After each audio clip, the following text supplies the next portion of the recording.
So with that said, the OSCE was mentioned by my colleagues, Mr. Meeks. Let me just state for the record, I see that as a institution that could serve us well in trying to find solutions or try to find compromises when we are in a conflict situation. And I would hope that when we're dealing with Russia and Central Asia, that the OSCE, let me note that the OSCE validated the election of Mr.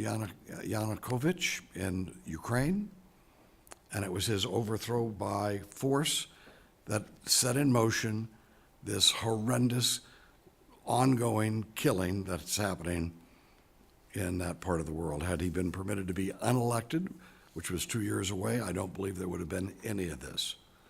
And so let us hope that when we call on the OSCE, we help them, and we abide by their decision rather than let someone like Yanukovych be elected and then forced out under a really violent situation. This is the 20th anniversary of the fall of communism in the Soviet Union. Let me note, I spent my entire life trying to reach that day. My entire life was dedicated to that. And I was very, very happy when that happened. And I worked for Ronald Reagan and worked with him on some ways. I just will have to brag that, Mr. Meeks, that I didn't write the tear down the wall speech, but I am the one who smuggled it to the president before his senior staff had reason to hide it from him.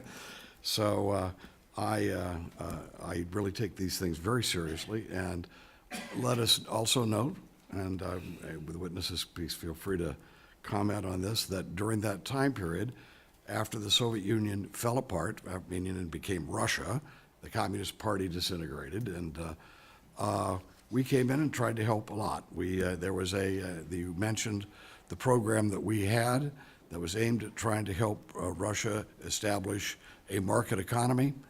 Let me just ask you, during that time period, the amount of money that we were putting into Russia to try to help them develop a market economy, did we find that some American businessmen were there extracting wealth and taking advantage of the situation?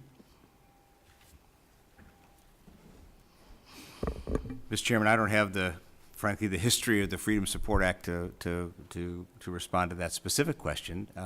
What I would say is that we had been hoping, and I was at NATO in those early years as well, that Russia would emerge as a real partner, right, for us in the West. And as it became clear that they just did not accept the post-Cold War settlement, and that they were trying to push back on that settlement, and their aggression in Georgia in 2008 and Ukraine in 2014 demonstrates that, it became harder and harder for us to continue that kind of partnership. Yeah, I guess they couldn't accept that the elected leader that was a pro-Russian was being forced out and that we were colluding in that, or that in Georgia, that the government of Georgia, after we started negotiating about NATO, immediately decided to break a 5-year truce and invade Ossetia and Abkhazia and kill Russian truce observers. Well, that's a lot. We'll do other hearings on that, but let me just note, I think it is a horrible thing that we are now gone from 25 years ago where we had such hope to now that we have people, as far as I can see, who really want to refight the Cold War. They want a new Cold War. And I see back 25 years ago when the Russians pulled the most historic removal of troops occupying a foreign country in the history of mankind, a peaceful withdrawal of troops from the countries they occupied. I had great hope, and now today we just seem to have so much belligerence. Let me note, in Central Asia, which we heard about today, Central Asia, we are not afraid that the Russians already have influence. We understand that they have influence there, and we don't see them as a horrible impact on Central Asia. But in the Balkans, however, we see that countering Russian pressure is more important than countering radical Islamic terrorism. And of course, what we have in the Balkans are two of Europe's heavily Islamic countries, with Albania and Kosovo, and down in that region.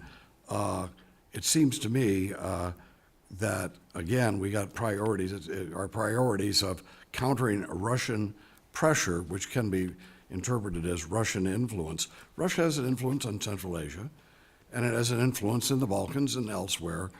I see Russia as our competitor for influence. I do not see them as an enemy, and I certainly think radical Islam should have a much higher priority than trying to prevent Russia from having that influence.